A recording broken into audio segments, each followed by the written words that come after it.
घास काटे गईली रे दीदिया घर के पिछवा रे परधनवा के रहर में तब वही मुखिया के रहर में तचोरवा टांग ले गई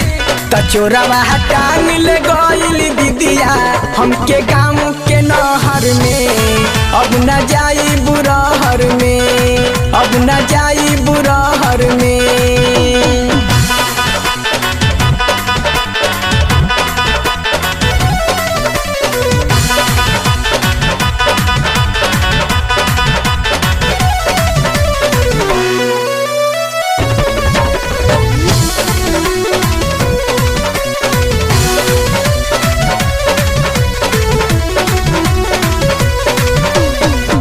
तो पल समान हमरो